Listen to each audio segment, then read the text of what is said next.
ایک دن کی بات ہے، ایک ایسی دنیا میں جہاں ستارے ہمیشہ خوش رہتے تھے اور آسمان کہانیاں سناتا تھا۔ چاند نے سوچا، ہر رات آسمان میں بس کیوں ہی لٹکا رہنا کتنا بورنگ ہے۔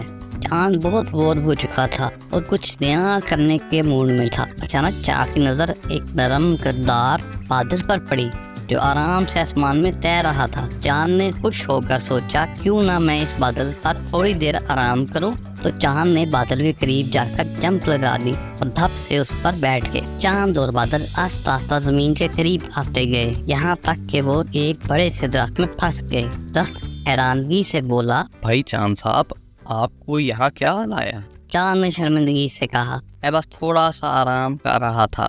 ادھر جنگل کے جانوروں نے یہ عجیب منظر دیکھا تو سب حیرت میں پڑ گئے۔ ایک چھوٹی سی گلہری جلدی جلدی درخت کے اوپر چڑھتے ہوئے چاند کو دیکھنے آئی۔ واہ، چاند زمین میں، آج تو مزے ہو گئے۔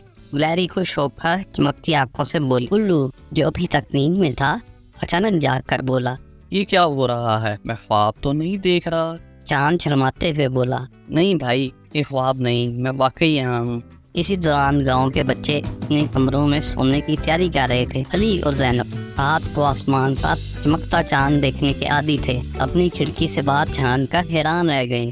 امی ابو، چاند ہمارے سیب کے درخت پہ پھنس گیا ہے۔ علی زور سے چلایا، اب بس ٹھیک ہو گیا، مذاق بند کرو اور سو جاؤ، امی نے جواب دیا۔ لیکن جب امی خود کھڑکی سے باہر دیکھتی ہیں تو وہ بھی دیکھ کر حیران رہ جاتی ہیں۔ چاند واقعی درخت میں پھنسا ہوا تھا اور سیب اس کے ارد گرد تھے۔ پورا گاؤں چاند کو دیکھنے کے لیے نکل آیا۔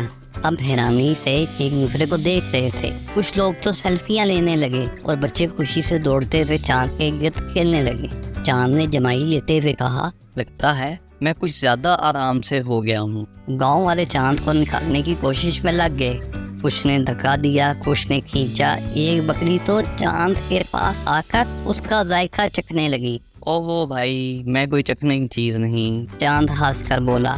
پھر زارا جو ایک ذہین سی بچی تھی آگے بڑھی اور چاند کے قریب جا کر بولی، چاند ماموں، اگر میں آپ کو ایک دلچسپ سی کہانی سناؤں تو کیا آپ نیند میں واپس آسمان پر جا سکتے ہیں؟ چاند کی آنکھیں خوشی سے چمک اٹھی۔ ارے مجھے کہانیاں بہت پسند ہیں۔ سارا نے ایک بہت ہی مزیدار کہانی شروع۔ کہانی میں ایسے ستارے تھے جو گاتے تھے اور سیارے جو ایک دوسرے کے ساتھ گیند کھیلتے تھے۔ چاند یہ سن کر بہت خوش ہوا اور اس کی آنکھیں آہستہ آہستہ بند ہونے لگیں۔ چاند ہلکے ہلکے خراٹے لیتے ہوئے نیند میں آ گیا اور آہستہ آہستہ اوپر آسمان کی طرف واپس جانے لگا۔ گاؤں کے لوگ ہاتھ ہلا ہلا کر چاند کو الوداع کہنے لگے اور زارا نے مسکراتے ہوئے کہا، شب بخیر چاند ماموں، پھر ملیں گے۔ اگلی رات چاند دوبارہ اپنی جگہ پر آسمان میں تھا، لیکن اگر آپ غور سے دیکھیں تو شاید وہ آپ کو آنکھ مارتا ہوا نظر آئے۔